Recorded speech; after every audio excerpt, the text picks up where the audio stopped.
Quelle est la différence entre les props et les states en React? C'est la dernière vidéo que tu auras besoin pour le comprendre. Je vais l'expliquer de la manière la plus compréhensible possible avec des métaphores et des exemples. Tu devrais apprécier. On ne va pas plus parler que ça. C'est parti. Avant de comprendre les states, on va s'intéresser aux props. Et les props, il faut vraiment les voir comme des sortes de réglages. Imagine-toi qu'on crée une maison en Lego et que ces Lego, ils possèdent des réglages. C'est-à-dire qu'on peut demander à un constructeur de Lego différents types de Lego. Par exemple, on aura un Lego Component ou Lego Industries et on va lui dire j'ai envie d'un Lego couleur red avec comme dies big. Et dès qu'on va faire ça, lui il va nous rendre un Lego de couleur red et très gros comme tu vois. Mais tu pourrais lui demander un deuxième Lego et ce Lego il serait de couleur blue avec comme dies big. Et cette fois tu vois qu'il a la même taille que le premier Lego, juste que cette fois ce Lego est big comme on l'a dit. Tu vois que le deuxième Lego il a la même taille que le premier, juste qu'il est bleu, parce que le seul paramètre qui change, c'est cette color blue. Troisième exemple, cette fois on lui passe la color red et la dies small. Et là tu vois que notre Lego, il est non seulement rouge, mais en plus il est petit. Donc il est totalement différent de notre Blue Lego ici.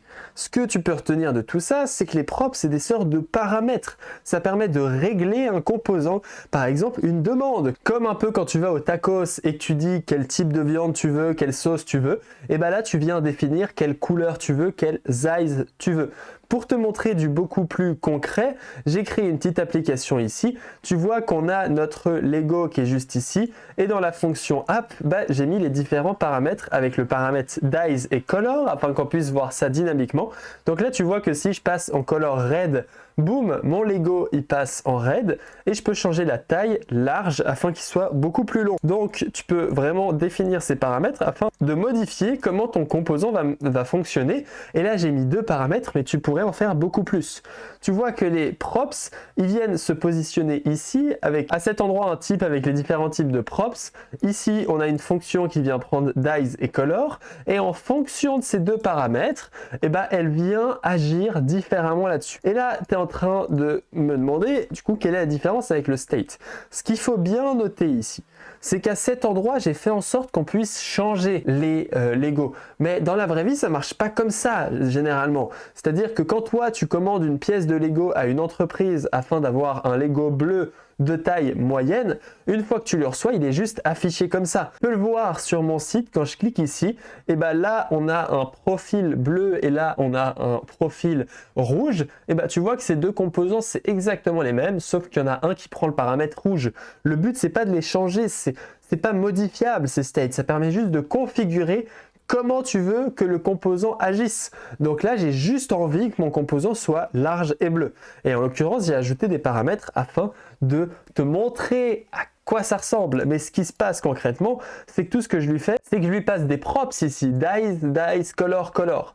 Lego, qu'il faut bien noter, c'est que Lego, une fois que le Lego est construit ici, il n'a aucune notion il peut pas changer son état. Le Lego rouge, il peut pas dire j'ai envie de devenir bleu et boum, il devient bleu. C'est pas le Lego rouge qui décide ça. C'est toi quand tu fais ta commande qui pourrait changer la variable. Voilà pour ces props. C'est vraiment des sortes de paramètres. Des paramètres que tu définis une fois et qui après sont statiques. Évidemment, si tu utilises des states comme on le verra après, tu peux les modifier. Les states dans un composant, c'est une sorte de mémoire interne. C'est une mémoire interne qui va être interne, comme je le dis. Donc, notre composant ici, il a une mémoire interne. Si je te montre juste ici, tu vois qu'il a un counter et quand on clique dessus, ce counter s'incrémente. Tu vois que lui, là, quand je change médium, large, il n'a aucune idée de ce que c'est le counter.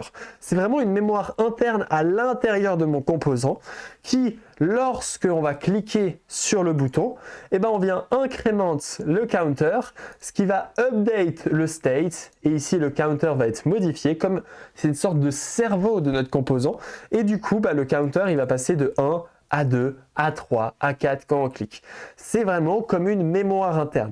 Alors qu'un state, c'est comme des paramètres. Et donc là, on le voit très bien. Ici, j'ai des props qui viennent du parent qui permettent de définir comment est affiché le Lego. Et ici, j'ai un state, et ce state qui vient à l'intérieur de mon composant, comme sa mémoire interne, et ben lui, il vient définir ce counter. Lors du clic, je viens incrémenter ce state, et ce state, par la suite, et ben tu vois que là, dans mon bouton, et ben quand je clique sur ce petit élément, ça vient incrémenter mon state. Ce state, il n'est pas connu du parent. Et concernant le fonctionnement de mon playground ici, que je mettrai dans la description évidemment pour que tu puisses t'amuser, et ben le parent aussi a des states. Et c'est ces states qui définissent la couleur du Lego. Tu vois qu'ici, mon label et mon select, il a un onChange et un value. Et ce onChange et ce value, bah, c'est des states qui prennent medium ou large. Donc, le parent ici a aussi une mémoire. Mais généralement, ce qu'il faut bien te rendre compte, c'est qu'ici, je pourrais supprimer, je pourrais créer un autre composant Lego juste ici. Lego dies est égal, par exemple, à medium color est égal à red, et comme tu le vois, bah maintenant j'ai un deuxième composant qui a sa propre mémoire interne. Donc tu vois qu'ici, il a bien sa propre mémoire interne, et là je peux lui passer blue. Donc c'est vraiment dans le code que je vais pouvoir paramétrer ces eyes et ces colors. Et la différence avec le state, bah, c'est que les props, ils viennent du parent, comme on l'a vu ici. Les props, ils viennent de toi quand tu fais la commande de ton Lego, c'est-à-dire ici, bah, tu vois que je définis les props, large, medium, ça vient modifier mon bouton, alors que les states, c'est interne à ton bouton en soi. C'est pour ça qu'ici, dans le Lego lui-même, il a son propre state, et tu vois que ces deux composants, ils gèrent différemment. Encore pire, je pourrais juste dupliquer cette ligne plusieurs fois, et tu vois que là, on a plein de boutons, et là, quand je vais changer, ça a beau les faire réagir de la même manière, comme tu le vois ici, et bah, malgré que je les fais réagir de la même manière, et bah, ils ont tous leur propre état, ils ont tous leur propre incrémentation, et donc c'est vraiment une mémoire interne, encore une fois, contrairement aux paramètres qui sont des sortes des props, qui sont des sortes de paramètres. Voilà un lapsus révélateur de qu'est-ce que c'est un state par rapport aux props.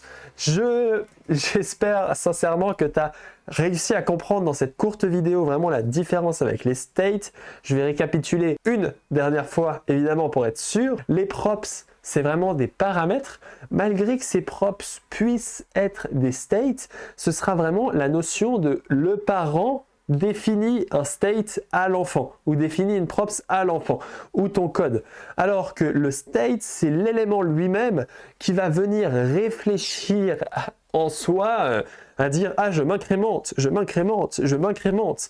Donc vraiment, c'est deux philosophies totalement différentes, et il faut bien comprendre qu'on peut mixer les deux.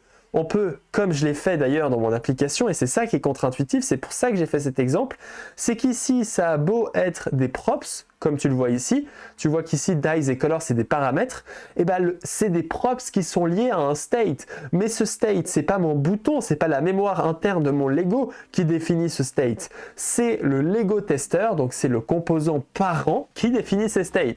Pour te montrer un dernier schéma, ce qui se passe dans mon histoire, c'est qu'on a le Lego tester, qui va créer le Lego Components, qui lui va créer ces éléments-là. C'est juste que le Lego Tester, bah lui, il a une mémoire interne, donc ici, une mémoire interne, qui sera tout simplement la couleur et la dies, et cette mémoire interne, et bah, c'est cette mémoire-là qu'on passe par la suite en props à notre Lego Component.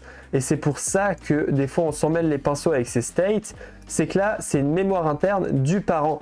Donc ça a une grosse différence avec une mémoire interne de ton composant ici qui définirait « Ah bah moi je suis de couleur machin » etc. Donc là on a mon application, elle ressemble un peu à ça. Mon Lego Component a aussi son propre counter qui est sa propre mémoire interne qui va finalement évidemment définir le UI qui est affiché juste ici. Voici pour cette vidéo, n'hésite pas à liker et à t'abonner à cette chaîne si ça t'intéresse. Dans la description, tu retrouveras des cours, bonus, etc. sur React. N'hésite pas à t'inscrire pour être à l'affût de toutes mes nouveautés. Merci beaucoup. Lâche un commentaire si ça t'a aidé. C'est le meilleur moyen de me soutenir. Ça me fait toujours très plaisir. Abonne-toi à cette chaîne YouTube et like cette vidéo. On se retrouve très bientôt. Ciao, ciao.